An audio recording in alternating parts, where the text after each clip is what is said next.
रोम की गलियों में एंजो जितनी तेज दौड़ सकता है दौड़ रहा है। पुलिस उसका पीछा कर रही है क्योंकि उसने एक घड़ी चुराई है। पीछा काफी देर तक चलता है और जैसे ही एंजो को एक प्रोटेस्ट दिखता है, वह भीड़ में घुस जाता है ताकि पुलिस धीमी हो जाए। फिर वह एक पुल पर पहुंचता है, लेकिन एक पुलिस की गाड़ी उसका रास्ता रोक लेती है। वह भागकर नदी के पास एक क्रेन के अंदर छिपने की कोशिश करता है, लेकिन पुलिस वाले उसे देख लेते हैं। इसलिए एंजो को मजबूरन नदी में छलांग लगानी पड़ती है। जब पुलिस वहाँ से चली जाती है, तब वो फिर से बाहर निकलता है और चलते चलते कुछ पुराने ड्रम्स पर पाँव रख देता है, जिससे वह फिसल जाता है। एक ड्रम टूट जाता है और उसमें भरे रेडियो एक्टिव पदार्थ एंजो पर गिर जाते हैं। किसी तरह क्रेन पकड़कर वो बाहर निकलता है और घर की ओर जाने लगता है। बस में बैठकर जाते वक्त वह बार बार अजीब सा काला थूक खांसता रहता है। जब वह अपने झुग्गी वाले अपार्टमेंट तक पहुंचता है, तब तक उसका शरीर बहुत थक चुका होता है। उस रात वह काफी समय बाथरूम में उल्टी करता रहता है। उसके मुंह से वही काला पदार्थ निकलता है। जब वह बिस्तर पर लेटता है तो कई कंबलों के बावजूद कांपता रहता है। टीवी पर खबरें चल रही होती हैं, हाल की बमबारी और सरकार से मदद की मांग करते प्रदर्शन। सुबह उठते ही एंजो थोड़ा बेहतर महसूस करता है और उसका थूक भी अब साफ हो चुका होता है। जल्दी नाश्ता करके वह अपने पड़ोसी सर्जियो के पास जाता है ताकि वह चुराई हुई घड़ी बेच सके, लेकिन उसे इंतजार करना पड़ता है क्योंकि सर्जियो अपने गैंग के साथ मीटिंग में है। मीटिंग में गैंग लीडर फाबियो अपने लोगों से अगली डील को लेकर बहस कर रहा है। दो भाइयों से गैरकानूनी ड्रग्स की खेप लानी है। गैंग का एक आदमी नई फोन लाता है, लेकिन रंग गलत होता है, जिससे नाराज होकर फाबियो उसे बुरी तरह पीट कर मार डालता है। मीटिंग के बाद सर्जियो एंजो से घड़ी खरीदता है और उसे इस मिशन में शामिल होने का प्रस्ताव देता है। एंजो को पैसे चाहिए, इसलिए वह मान जाता है। वे सर्जियो के घर जाते हैं, जहाँ एंजो सर्जियो की बेटी एलेसिया से मिलता है। वो अजीब व्यवहार करती है, बच्चों जैसी ड्राइंग्स बनाकर दीवारों पर टांगती है और अपने पसंदीदा एनिमी स्टील जीग को असलियत में सच मानती है। सर्जियो एंजो को बताता है कि उसकी बेटी मानसिक रूप से परेशान है। माँ की मौत के बाद वो हकीकत से पूरी तरह कट चुकी है। फिर वे दोनों भाइयों को एयरपोर्ट से उठाकर एक खाली इमारत में ले जाते हैं, जहाँ वे ड्रग्स को उनके शरीर से बाहर निकलवाना चाहते हैं। लेकिन एक भाई की तबीयत खराब हो जाती है और दूसरे को सर्जियो मारता है ताकि पहले पैकेट दे। बीमार भाई की मौत हो जाती है क्योंकि उसके पेट के अंदर पैकेट फट गया होता है और ओवरडोज हो जाता है। अब सर्जियो कहता है कि शव को चीरकर पैकेट निकालना होगा। दूसरा भाई गुस्से में आकर सर्जियो के चेहरे पर पानी फेंकता है, उसकी बंदूक छीन लेता है और सर्जियो को गोली मार देता है। मरते समय सर्जियो दुश्मन का सिर दीवार पर मारता है। उसी वक्त भाई एक आखिरी गोली चलाता है जो एंजो के कंधे में लगती है और वह ऊंचाई से गिर जाता है। गिरने के बावजूद एंजो को एक भी चोट नहीं आती। वह खड़ा होता है, थोड़ा दर्द महसूस करता है, लेकिन जिंदा है और भाग जाता है। उधर फाबियो अपने गैंग के साथ नुंजिया नाम की खतरनाक डीलर से मिलता है। वह उसे झूठ बोलता है कि पैकेट्स जल्द ही पहुंच जाएंगे। घर लौटते वक्त एंजो को एलेसिया रोकती है और अपने पिता के बारे में पूछती है, लेकिन वह उसे अनदेखा करके घर जाता है और घाव पर टॉयलेट पेपर लगाता है। एलेसिया जिद करती है और दरवाजा पीटती है। गुस्से में एंजो दरवाजे पर मुक्का मारता है और लकड़ी टूट जाती है। वह हैरान हो जाता है। अब वो अपने ताकत को आजमाता है। वार्डरोब हटा देता है, दीवार से हीटर उखाड़ देता है। उसे समझ आता है कि उसमें अब सुपर पावर है। फिर वो मुंह ढककर एटीएम लूटता है और पैसे से घर का फ्रिज भरता है और कुछ गंदी फिल्में खरीदता है। कंधे का घाव भी पूरी तरह ठीक हो चुका होता है। तभी बाहर चिल्लाने की आवाज आती है। फाबियो और उसके लोग एलेसिया को परेशान कर रहे होते हैं क्योंकि उन्हें नहीं पता सर्जियो ने भाइयों को कहाँ रखा था। पहले एंजो अनदेखा करता है, लेकिन जब फाबियो उसे थप्पड़ मारता है और गैंग एलेसिया को घर के अंदर धकेलकर मारने पीटने लगते हैं, तब एंजो नकाब पहनकर खिड़की तोड़ अंदर आता है। गैंग का एक आदमी उसे मारने की कोशिश करता है, लेकिन एंजो उसे आसानी से उठाकर टेबल पर पटक देता है। फाबियो एलेसिया को बंधक बना लेता है, लेकिन एंजो अपने नए ताकत से सभी गुंडों को कुछ ही पलों में हरा देता है। डरे हुए फाबियो भागने लगता है। एलेसिया उसे मारती है और खुद को छुड़ाती है। भागते वक्त फाबियो एंजो के पैर में चाकू घोंप देता है। एंजो चाकू निकालता है और अपने जूते के अंदर देखता है। उसकी एक उंगली गायब हो चुकी होती है। एलेसिया को लगता है कि एजो उसके पसंदीदा एनिमे का हीरो है और वो उससे कहती है कि उसे अपने घर ले चले ताकि वो सुरक्षित रह सके। वे उसके घर जाते हैं और एजो उसके पैर की उंगली को फिर से सी देता है, जबकि एलेसिया लगातार उस एनिमेटेड सुपर हीरो के बारे में बकबक करती रहती है। अलेसिया को लगता है कि एंजो को पूरे शहर की मदद करनी चाहिए, लेकिन एंजो कहता है कि उसे लोगों की कोई परवाह नहीं, उसने तो बस उसे इसलिए बचाया क्योंकि वो सर्जियो की बेटी है। जब अलेसिया अपने पापा के बारे में दोबारा पूछती है तो एंजो कहता है कि उसे नहीं पता वो कहाँ है। उस रात अलेसिया बिस्तर पर सोती है और एंजो सोफे पर, लेकिन वो सो नहीं पाता क्योंकि उसका ध्यान बार बार अलेसिया की तरफ चला जाता है। जब वो अलेसिया की जैकेट की तलाशी लेता है तो उसे एक डिब्बा मिलता है जिसमें कुछ कागज होते हैं। बख्तरबंद ट्रक को लूटने की एक योजना। अगली सुबह एंजो उठता है और देखता है कि अलेसिया एक गंदी फिल्म देख रही है, तो वो तुरंत टीवी बंद कर देता है। जब वो अपने पैर को देखता है तो पाता है कि उंगली अब तक ठीक से जुड़ी नहीं है, यानी हर चोट ठीक नहीं हो सकती। चूँकि अलेसिया का कोई रिश्तेदार नहीं है, एंजो उसे उस नर्सिंग होम छोड़ आता है जहाँ सर्जियो उसे तब भेजते थे जब वो जेल में होते थे। एंजो वादा करता है कि वो अगली सुबह उसे लेने आएगा, और जब अलेसिया उसे एनिमे वाले नाम से पुकारती रहती है तो वो उसका साथ देता है। घर लौटकर एंजो सर्जियो की योजना को पढ़ता है और साथ ही अलेसिया का पसंदीदा शो भी देखता है। इस बीच एटीएम चोरी की सुरक्षा फुटेज वायरल हो जाती है। फैबियो और उसका गैंग वीडियो देखता है और पहचान जाता है कि ये वही आदमी है जिसने उन पर हमला किया था। वे अब भी उन पैकेजेस को ढूंढ रहे हैं जो नुंजिया को मिलने थे, लेकिन एंटोनियो कहता है कि हमें लोन ले लेना चाहिए। मगर फैबियो किसी से मदद नहीं लेना चाहता ताकि उसकी इज्जत बनी रहे, और वो ऐलान करता है कि अब वे बख्तरबंद ट्रक लूटेंगे। जब वे अपने ऑफिस लौटते हैं तो नुंजिया के लोग बताते हैं कि उन्हें सर्जियो की लाश मिल गई है और अब नुंजिया को अगली सुबह तक पैसे चाहिए।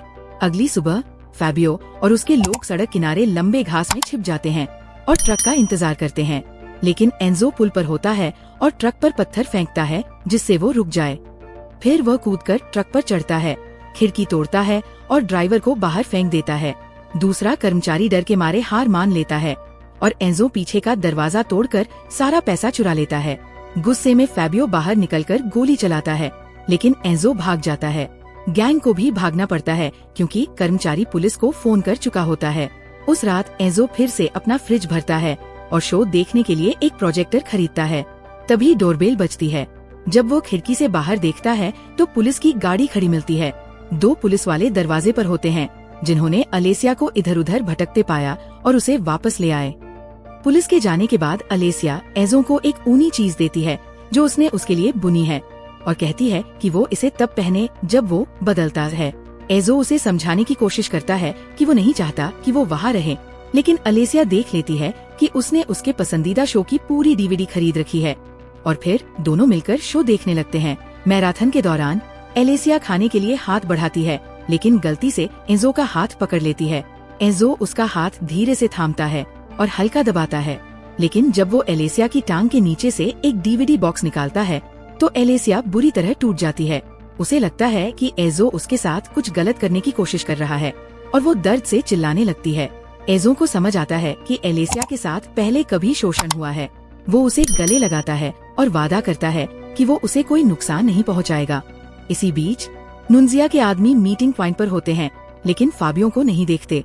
वो उसे कॉल करते हैं, लेकिन फाबियो दूर से छिपकर उन्हें देख रहा होता है और कॉल काट देता है। अगली सुबह फाबियो अपने बिल्डिंग की दीवार पर उस नकाबपोश चोर की ग्राफिटी देखता है। ऑफिस में फाबियो देखता है कि एंटोनियो लोन लेने की तैयारी कर रहा है ताकि वो नुंजिया को पैसा चुका सके। दोनों में बहस हो जाती है, लेकिन अब एंटोनियो फाबियो की इज्जत नहीं करता और कहता है कि अब वो बॉस है। जैसे ही एंटोनियो बाहर जाता है, फाबियो अपने कुत्तों को उस पर हमला करने भेजता है और वो उसे मार डालते हैं। वही एंजो अलेसिया को एक बंद पड़े एम्यूजमेंट पार्क में ले जाता है जहाँ वो अपने परिवार के साथ आखिरी बार खुश थी। अलेसिया फेरिस व्हील पर बैठती है और एंजो अपनी ताकत से उसे चलाता है, जिससे अलेसिया बहुत खुश होती है। फिर दोनों मॉल जाते हैं जहाँ अलेसिया हर अजनबी को एक काल्पनिक किरदार देती है। वो एंजो को भी ट्राई करने को कहती है, लेकिन एंजो के पास कल्पना की कमी है। फिर वे एक दुकान से प्रिंसेस ड्रेस खरीदते हैं जिसे अलेसिया हमेशा से चाहती थी।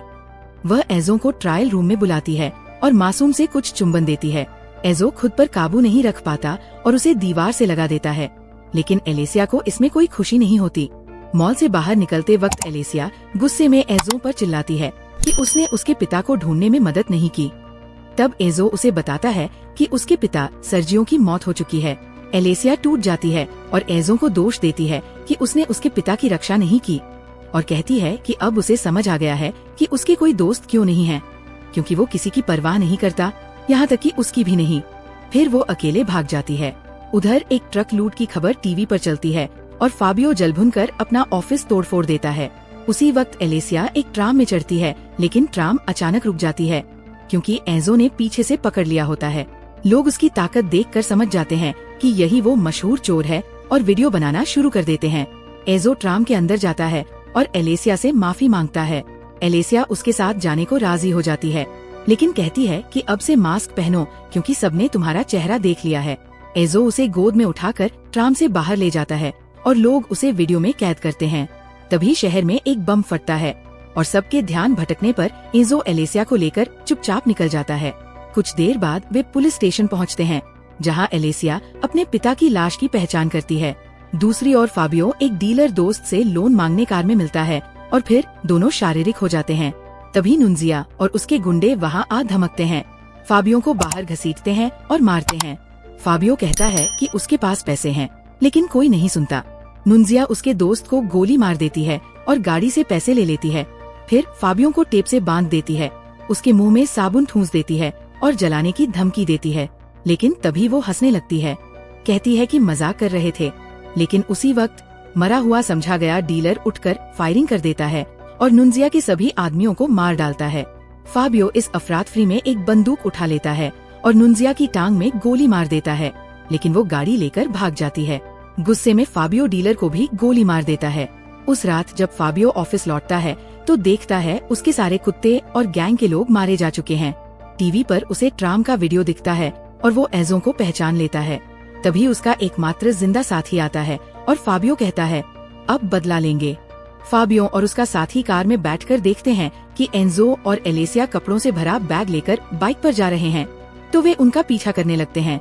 कुछ समय बाद एंजो और एलेसिया एक दूसरे शहर के होटल में छिप जाते हैं। एंजो उसे बताता है कि उसका बचपन बहुत मुश्किल था और उसने अपने सभी दोस्तों को एक डकैती में मरते देखा है। तभी फाबियो वहाँ पहुँच जाता है और एंजो को बेहोश करने वाली गोली मार देता है। गुंडा एलेसिया को पकड़ लेता है। होश में आने पर एंजो खुद को टेप से बंधा हुआ पाता है और एलेसिया एक वैन में बंद होती है। फाबियो धमकी देता है कि अगर एंजो ने उसे ताकत का राज नहीं बताया तो वह एलेसिया को मार डालेगा। पहले एंजो कहता है कि उसे कुछ नहीं पता, तो फाबियो गुंडे को उसे दर्द देने को कहता है। एलेसिया की चीखें सुनकर एंजो हार मान जाता है और बताता है कि ताकत नदी के उस जगह से मिलती है, क्रेन के पीछे। लेकिन फाबियो कूदने से मना कर देता है क्योंकि उसे शक होता है। उधर एलेसिया बहाना बनाकर कहती है कि उसे बाथरूम जाना है और जैसे ही गुंडा पास आता है वह सिलाई की सुई से उसकी गर्दन में वार कर देती है। फिर वो नदी की तरफ भागती है, जहाँ नुंजिया और उसके लोग भी पहुँच चुके होते हैं। फाबियो गोली चलाता है और एलेसिया को पकड़ने की कोशिश करता है, लेकिन दूसरे गुंडे उसे मार गिराते हैं।